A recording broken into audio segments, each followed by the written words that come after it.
Men of Athens, do not interrupt, but hear me. There was an understanding between us that you should hear me to the end. I have something more to say, at which you may be inclined to cry out. But I believe that to hear me will be good for you, and therefore I beg that you will not cry out. I would have you know that if you kill such an one as I am, you will injure yourselves more than you will injure me. Nothing will injure me, not Miletus, not yet Anytus. They cannot, for a bad man is not permitted to injure a better than himself. I do not deny that Anytus may, perhaps, kill him, or drive him into exile, or deprive him of civil rights. And he may imagine, and others may imagine, that he is inflicting a great injury upon him. But there I do not agree, for the evil of doing as he is doing, the evil of unjustly taking away the life of another, is greater far. And now, Athenians, I am not going to argue for my own sake, as you may think, but for yours, that you may not sin against the God by condemning me, who am his gift to you.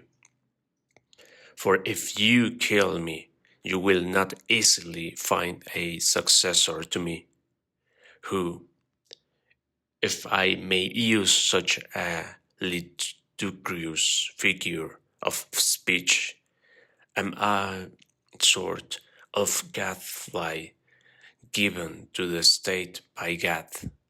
And the state is a noble steed who is tardy in his motions owing to his very size, and requires to be stirred into life. I am that gadfly which God has attached to this state, and all day long and in all places I am always fastening upon you, arousing and persuading and reproaching you. You will not easily find another like me, and therefore I would advise you to spare me. I dare say that you may feel out of temper, like a person who is suddenly awakened from sleep, and you think that you might easily strike me dead as Anytus advises, and then you would sleep on for the remainder of your lives, unless God, in his care of you, sent you another gadfly. When I say that I am given to you by God, the proof of my mission is this.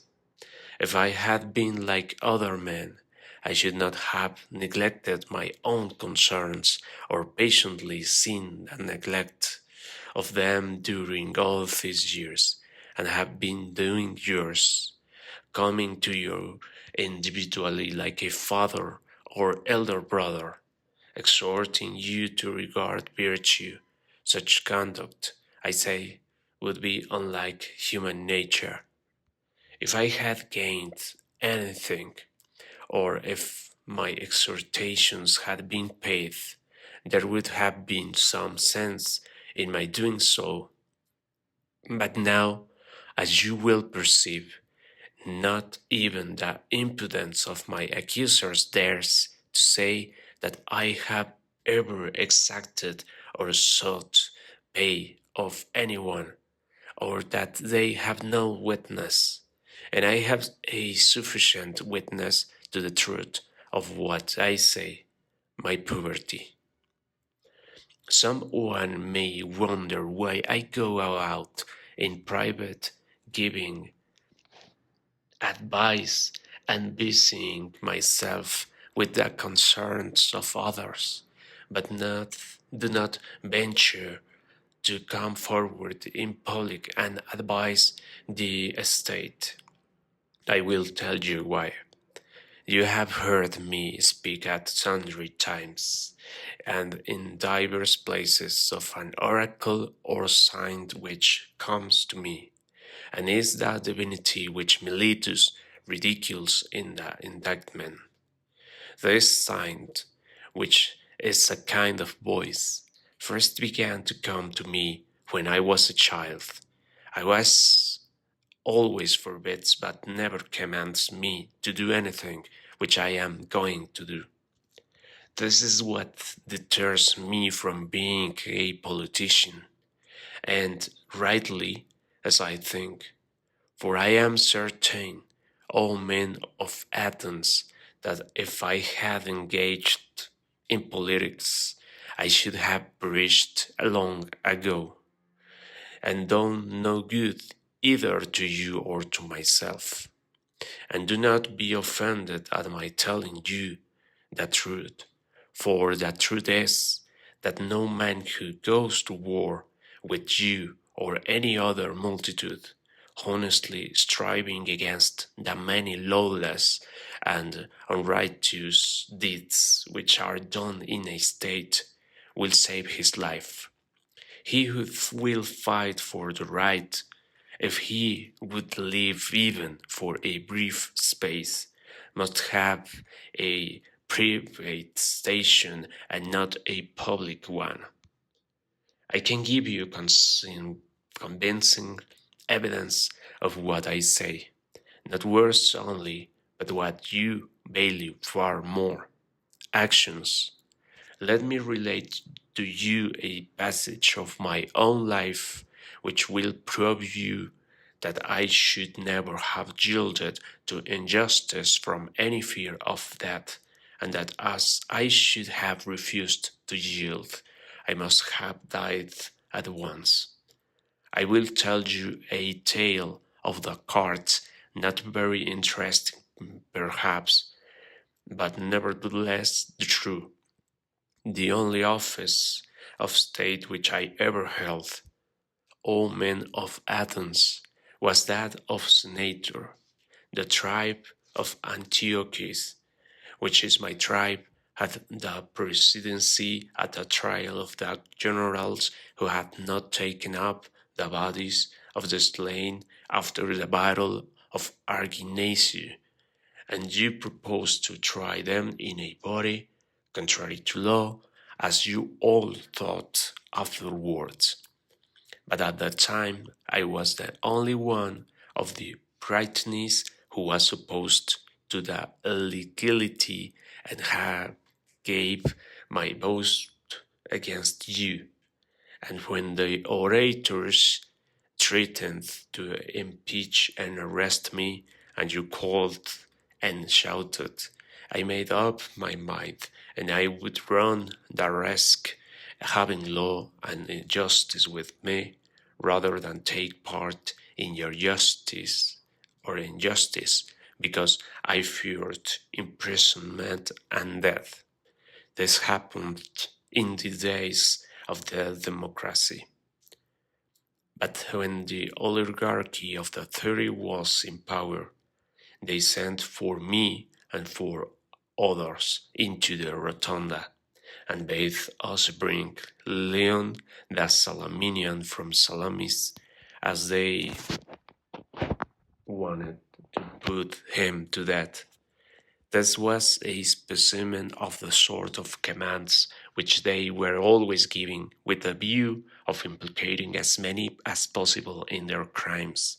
And then I showed to not in word only but in deed that, if I may be allowed to use such an expression, I cared not a straw for death, and that my great and only care was lest I should do an unrighteous or unholy thing, for the strong arm of that oppressive power did not frighten me into doing wrong.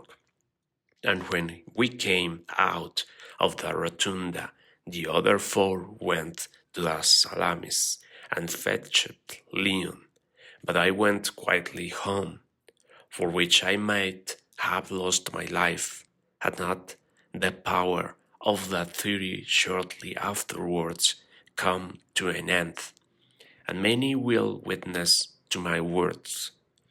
Now, do you really imagine that I could have survived all these years if I had led a public life? I was supposing that, like a good man, I had always maintained the right and had made justice as I thought ought. The first thing? No, indeed. Men of Athens, neither I nor any other man, but I have been always the same in all my actions, public as well as private, and never have I yielded any base compliance to those who are slanderously termed my disciples, or to any other. Not that I have any regular disciples, but if anyone likes to come and hear me while I am pursuing my mission, whether he be young or old, he is not excluded, nor do I converse only with those who pay, but anyone, whether he be rich or poor, may ask and answer me and listen to my words. I whether he turns out to be a bad man or a good one, neither result can be justly imputed to me, for I never taught or professed to teach him anything. And if any one says that he has never ever learned or heard anything from me in private which all the world has not heard, let me tell you that he is lying. But I shall be asked, why do people delight in continually conversing with you? I have told you already, Athenians, the whole truth about this matter. They like to hear the cross-examination of the pretenders to wisdom. There is amusement in it. Now this duty of cross-examining other men has been imposed upon me by God, and has been signified to me by oracles, visions, and in every way in which the will of divine power was ever intimated to anyone. This is true, O Athenians, or if not true, would be soon refuted. If I am or have been corrupting the youth, those of them who are now grown up and have become sensible that I gave them bad advice in the days of their youth should come forward as accusers and take their revenge, or if they do not like to come themselves, some of their relatives, fathers, brothers, or other kinsmen should say that evil their families have suffered at my hands. Now is their time. Many of them I see in the cart. There is Crito, who is of the same age and of the same theme with myself. And there is Critobulus, his son, who I also see. Then again there is Lysanias of Sphetus, who is the father of Ascanius. He is present, and also there is Antiphon of Cephisus, who is the father of Epiphanes. And there are the brothers of several who have associated with me. There is Niconastrus, the son of Theosdotides, and the brother of Theodotus. Now Theodotus himself is dead, and therefore he, at my rate, will not seek to stop him. And there is Paralus, the son of Demodocus, who had a brother Tiages, and Adeimantus, the son of Ariston, whose brother Plato is present, and and Dodorus, who is the brother of Apollodorus, whom I also see. I might mention a great many others, some of whom Meletus should have produced as witnesses in the course of his speech, and let him still produce them if he has forgotten. I will make way for him, and let him say if he has any testimony of the sort which he can produce. Nay, Athenians, the very opposite is the truth, for all these are ready to witness on behalf of the corrupter or of the injurer of their kindred, as Meletus and Anytus call me. Not the corrupted Jude only, there might have been a motive for that, but their uncorrupted elder relatives. Why should they too support me with their testimony? Why, indeed, except for the sake of truth and justice, and because they know that I am speaking the truth, and that Meletus is a liar. Well, Athenians, this and the like of this is all the defense which I have to offer. Yet a word more.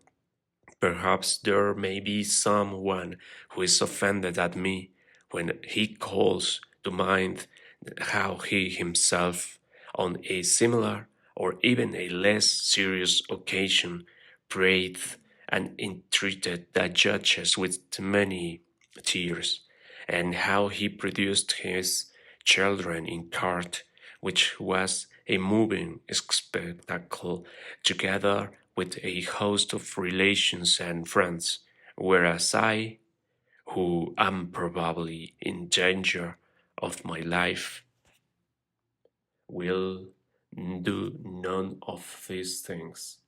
The contrast may occur to his mind, and he may be set against me, and both in anger, because he is displeased at me on this account. Now if there be is such a person among you, mind, I do not say that there is. To him I may fairly reply, my friend, I am a man, and like other men, a creature of flesh and blood, and not of wood or stone, as Homer says. And I have a family, yes, and sons, O Athenians, 3 in number, one almost a man, and 2 others who are still young, and yet I will not bring any of them hither in order to petition you for an acquittal. And why not? Not from any self-assertion or want of respect for you. Whether I am or am not afraid of that is another question, of which I will not now speak. But having regard to public opinion, I feel that such conduct would be discreditable to myself and to you and to the whole state. One who has reached my years and who has a name for wisdom ought not to demean himself, whether this opinion of me be deserved or not. At any rate, the world has decided that Socrates is in some way superior to other men. And if those among you who are said to be superior in wisdom and courage and any other virtue demean themselves in this way, how shameful is their conduct. I have seen men of reputation when they have been condemned behaving in the strangest manner. They seem to fancy that they were going to suffer something dreadful if they died, and that they could be immortal if you only allowed them to live. And I think that such are a dishonor to the state, and that any stranger coming in would have said of them that the most eminent men of Athens, to whom the Athenians themselves give honor and command, are no better than women. And I say that these things ought not to be done by those of us who have a reputation. And if they are done, you ought not to permit them. You ought rather to show that you are far more disposed to condemn the man who gets up a doleful scene and makes the city ridiculous than him who holds his peace. But setting aside the question of public opinion, there seems to be something wrong in asking a favor of a judge, and thus procuring an acquittal instead of informing and convincing him.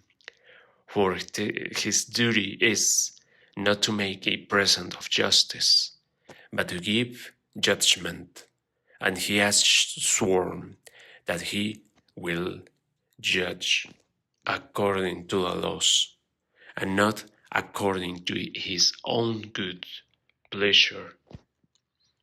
And we ought not to encourage you, nor should you allow yourself to be encouraged in this habit of perjury. There can be not piety in that.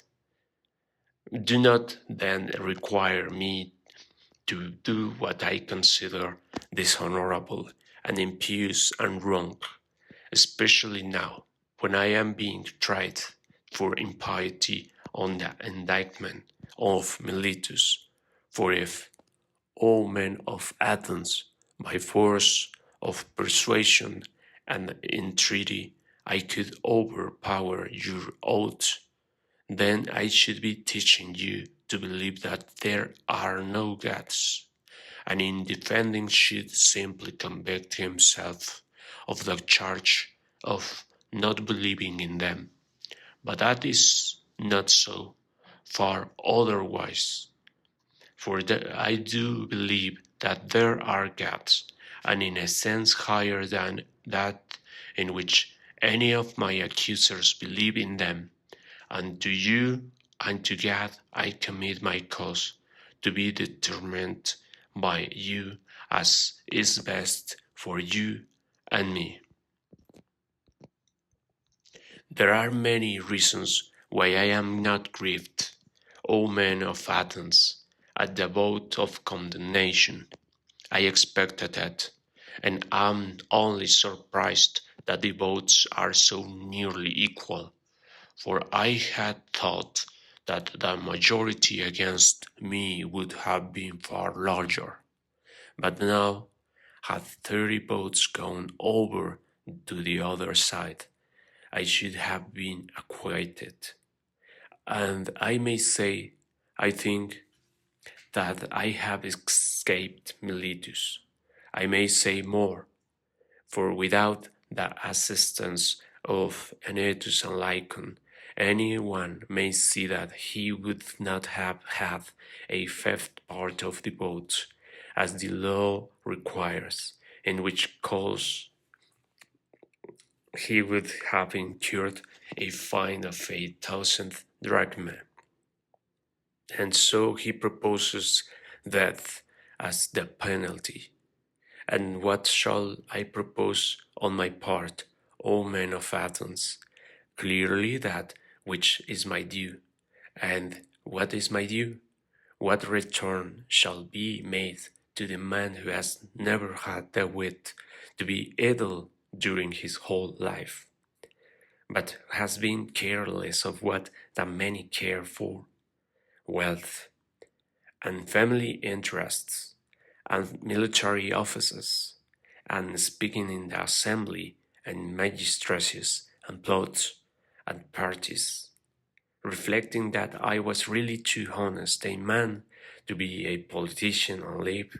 Indeed, I did not go where I could do no good to you or to myself, but where I could do the greatest good privately to every one of you.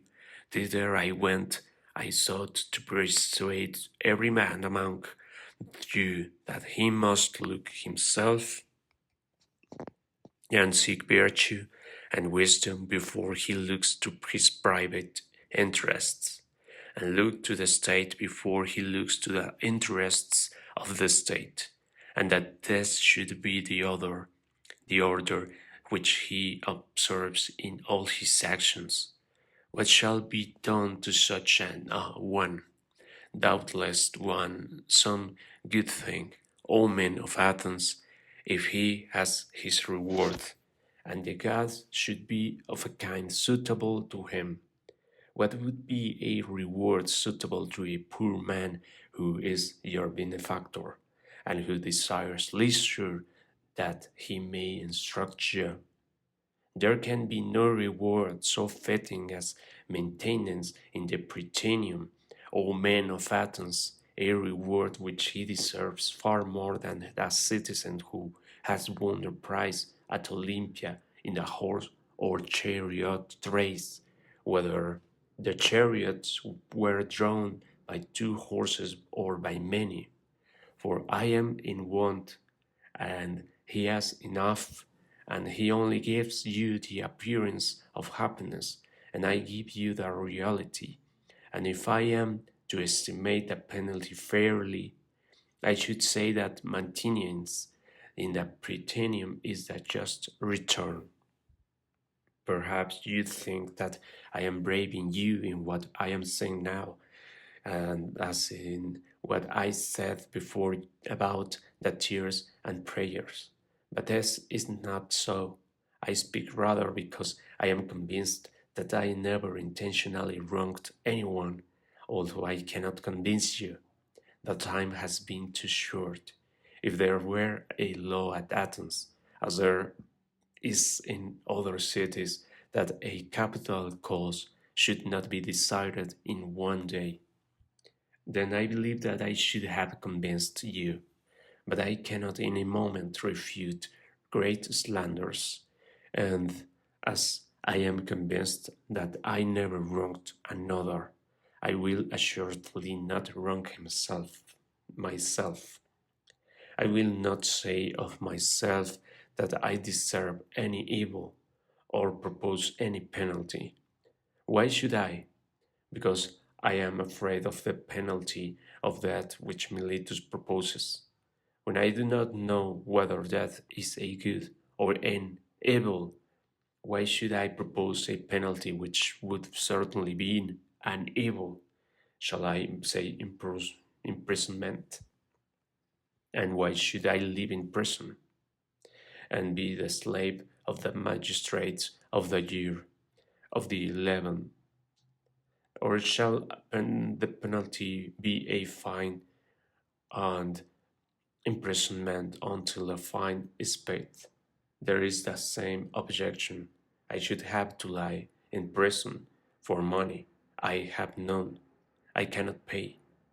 And if I say exile, and this may possibly be the penalty which you will affix, I must indeed be blinded by the law of life, if I am so irrational as to expect that when you, who are my own citizens, cannot endure my discourses and words, and have found them so grievous and odious that you will have no more of them, others are likely to endure me. No, indeed, men of Athens, that is not very likely. And what a life should I lead at my age, wandering from city to city, ever changing my place of exile, and always being driven out. For I am quite sure that wherever I go, there, as they here, the young men will flock to me, and if I drive them away, their elders will drive me out at their request, and if I let them come, their fathers and friends will drive me out for their sakes. Someone will say, yes, Socrates, but cannot you hold your tongue, and then you may go into a foreign city, and no one will interfere with you. Now I have great difficulty in making you understand my answer to this, for I tell you that to do as you say would be a disobedience to the God, and therefore that I cannot hold my tongue. You will not believe that I am serious, and if I say again that daily to discourse about virtue, and of those other things about which you hear me examining myself and others, is the greatest good of man, and that the unexamined life is not worth living, you are still less likely to believe me. Yet I say what is true, although a thing of which it is hard for me to persuade you. Also, I have never been accustomed to think that I deserve to suffer any harm. Had I money, I might have estimated the offense at what I was able to pay, and not have been much the worse. But I have none, and therefore I must ask you to proportion the fine to my means. Well, I perhaps I could afford a minor, and therefore I propose that penalty. Plato, Crito, Critobulus, and Apollodorus, my friends here, bid me say 30 minae, and they will be the authorities. Let 30 minae be the penalty, for which sum they will be ample security to you. They want to reproach you. If you had waited a little while, your desire would have been fulfilled in the course of nature. For I am far advanced in years, as you may perceive, and not far from death. I am speaking now not to all of you, but only to those who have condemned me to that. And I have another thing to say to them. You think that I was convicted because I had no words of the sort which would have procured my acquittal. I mean, if I had thought fit to leave nothing undone or unsaid. Not so. The deficiency which led to my conviction was not of words, certainly not, but I had not the boldness of impudence or inclination to address you as you would have liked me to do, weeping and wailing and lamenting and saying and doing many things which you have been accustomed to hear from others, and which, as I have been accustomed to hear from others, and which, as I maintain, are unworthy of me. I thought at the time that I ought not to do anything common or mean when in danger.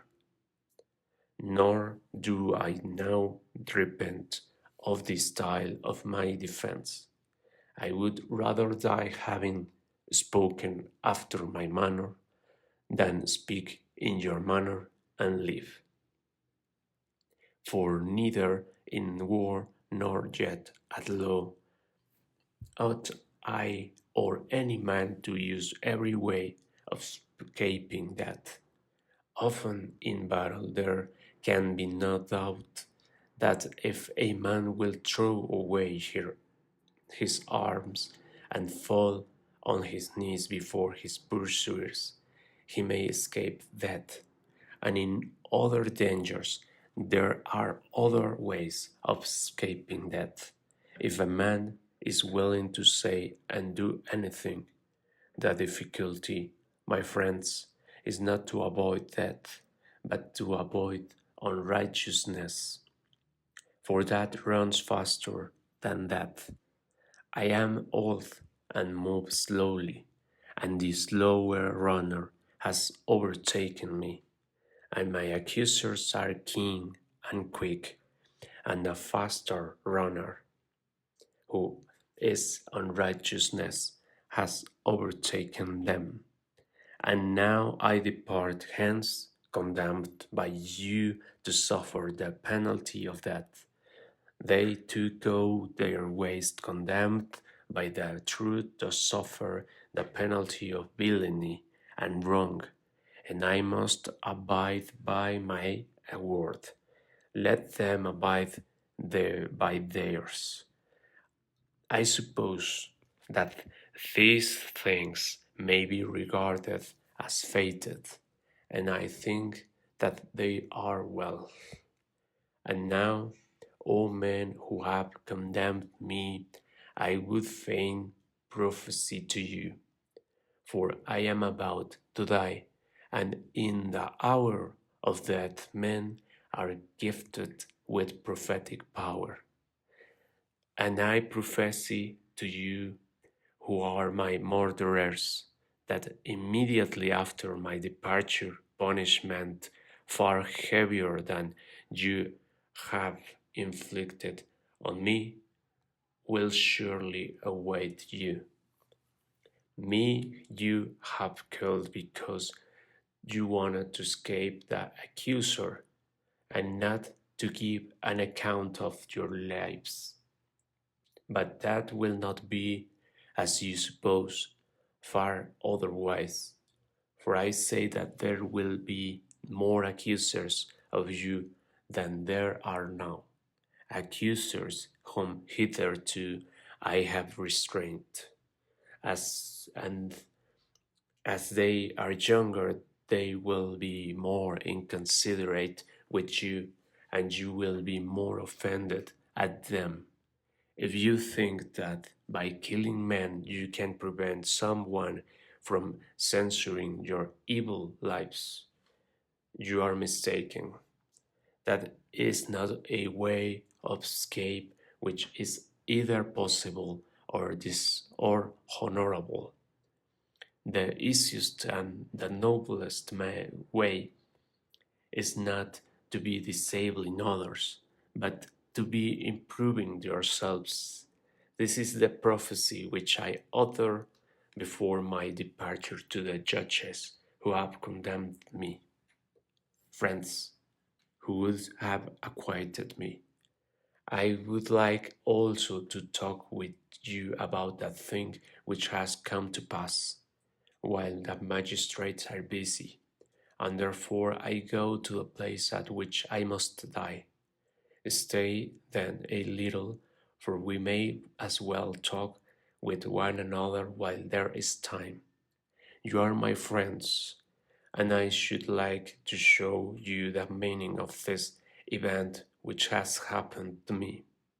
O my judges, for you I may truly call judges. I should like to tell you of a wonderful circumstance.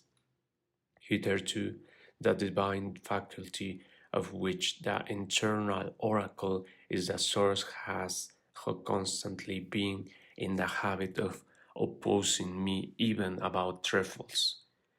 If I was going to make a slip or error in any matter, and now as you see there has come upon me that which may be thought, and is generally believed to me the last and worst evil.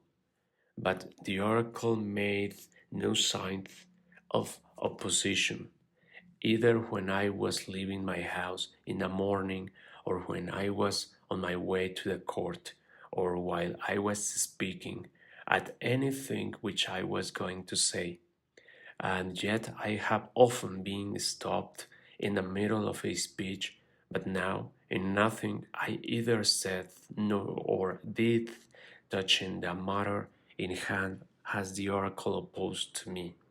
What do I take to be the explanation of this silence? I will tell you. It is an intimation that what has happened to me is a good, and that those of us who think that death is an evil are in error.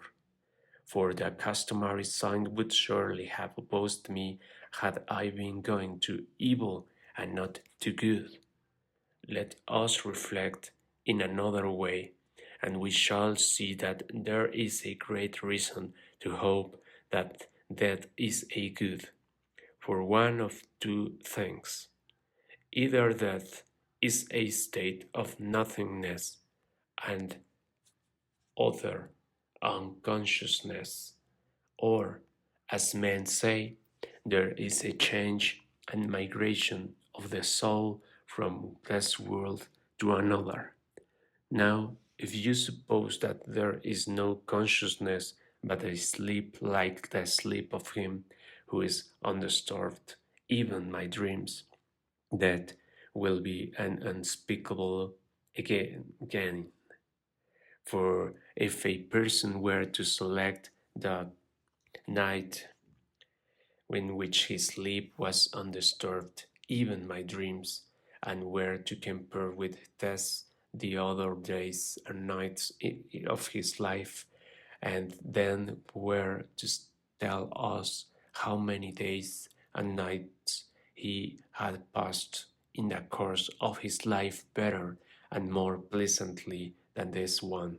I think that any man, I will not say a private man, but even a great king will not find many such days or nights when compared with the others.